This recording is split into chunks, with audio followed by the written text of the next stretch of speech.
Il est vraiment ressuscité. C'est l'unique événement de l'histoire. Tous les autres événements sont morts et le seront. Celui-là seul demeure. Le Christ, une fois ressuscité, ne meurt plus. Romains 6, 9. Il n'a pas été réanimé comme Lazare, la fille de Jaïr ou le fils de la veuve de Naïn. Ceux-là ont recommencé une existence mortelle et finalement sont morts sans retour.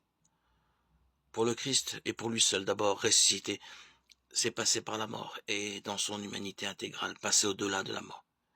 Il a percé le mur de la mort et donc celui du temps mortel.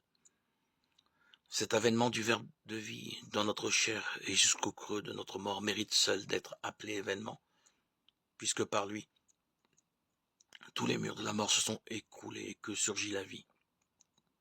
Cette heure où le Verbe, dans un grand cri, livre son souffle d'amour, pour que vive l'homme, n'est plus dans le passé. Elle demeure, elle traverse l'histoire et la porte. Cette puissance inouïe du fleuve de vie, dans l'humanité du Christ ressuscité. En elle, toutes les promesses du Père trouvent leur point d'accomplissement. Acte 13, 32.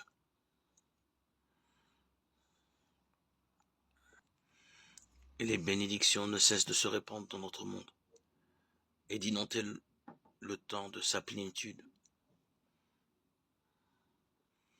Nous te louons, splendeur du Père, Jésus, Fils de Dieu. À toi, seul, tout honneur et toute gloire pour les siècles des siècles.